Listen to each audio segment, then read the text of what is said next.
पंचविंशः सर्गः। श्री राम के पूछने पर विश्वामित्र जी का उनसे ताटका की उत्पत्ति, विवाह एवं शाप आदि का प्रसंग सुनाकर उन्हें ताटका वध के लिए प्रेरित करना।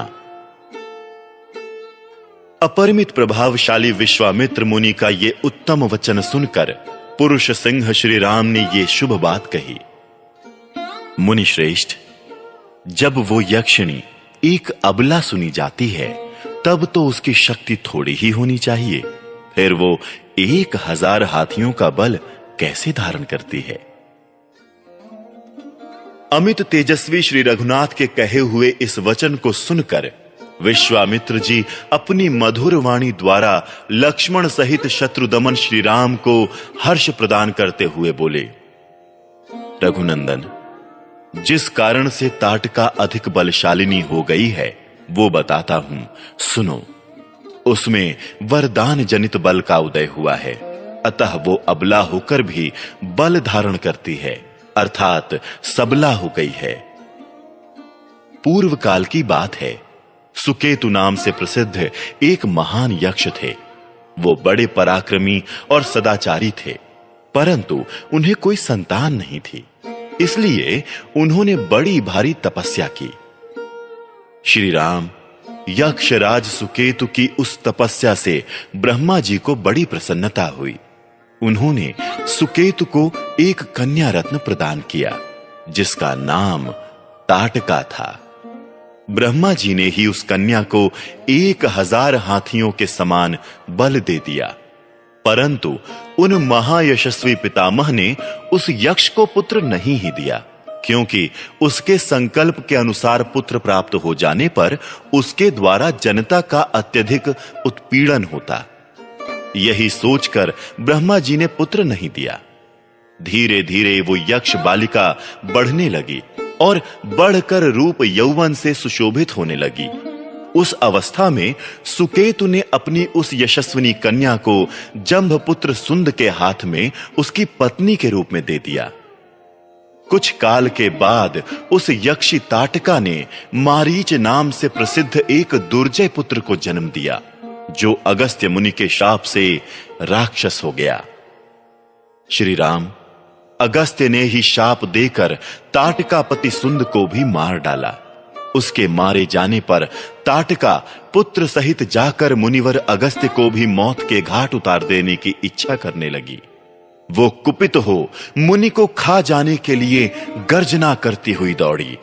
उसे आती देख भगवान अगस्त्य मुनि ने मारीच से कहा, तू देव योनि रूप का परित्याग करके राक्षस भाव को प्राप्त हो जा। फिर अत्यंत अमर्ष से भरे हुए ऋषि ने ताटका को भी शाप दे दिया, तू विकराल मुख वाली नरभक्षिणी राक्षसी हो जा। तू है तो महायक्षी, परंतु अब शीघ्र ही इस रूप को त्याग कर तेरा भयंकर रूप हो जाए। इस प्रकार शाप मिलने के कारण ताटका का अमर्ष और भी बढ़ गया। वो क्रोध से मूर्छित हो उठी और उन दिनों अगस्त्य जी जहां रहते थे उस सुंदर देश को उजाड़ने लगी। रघुनंदन, तुम गौओं और ब्राह्मणों का हित करने के लिए दुष्ट पराक्रम वाली इस परम भयंकर दुराचारणी यक्षी का वध कर डालो। रघुकुल को आनंदित करने वाले वीर, इस शापग्रस्त ताटका को मारने के लिए तीनों लोकों में तुम्हारे सिवा दूसरा कोई पुरुष समर्थ नहीं है। नरश्रेष्ठ, तुम स्त्री हत्या का विचार करके इसके प्रति दया न दिखाना। एक राजपुत्र को चारों वर्णों के हित के लिए स्त्री हत्या भी करनी पड़े तो उससे मुंह नहीं मोड़ना चाहिए। प्रजापालक नरेश को प्रजाजनों की रक्षा के लिए क्रूरतापूर्ण या क्रूरता रहित पातक युक्त अथवा सदोष कर्म भी करना पड़े तो कर लेना चाहिए। ये बात उसे सदा ही ध्यान में रखनी चाहिए। जिनके ऊपर राज्य के पालन का भार है उनका तो यह सनातन धर्म है। ककुस्थ कुल नंदन, ताटका महापापिनी है, उसमें धर्म का लेश मात्र भी नहीं है, अतः उसे मार डालो। नरेश्वर, सुना जाता है कि पूर्व काल में विरोचन की पुत्री मंथरा सारी पृथ्वी का नाश कर डालना चाहती थी। उसके इस विचार को जानकर इंद्र ने उसका वध कर डाला। श्री राम प्राचीन काल में शुक्राचार्य की माता तथा भृगु की पतिव्रता पत्नी त्रिभुवन को इंद्र से शून्य कर देना चाहती थी।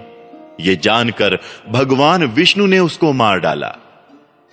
इन्होंने तथा अन्य बहुत से महामनस्वी पुरुष प्रवर राजकुमारों ने पापचारिणी स्त्रियों का वध किया है।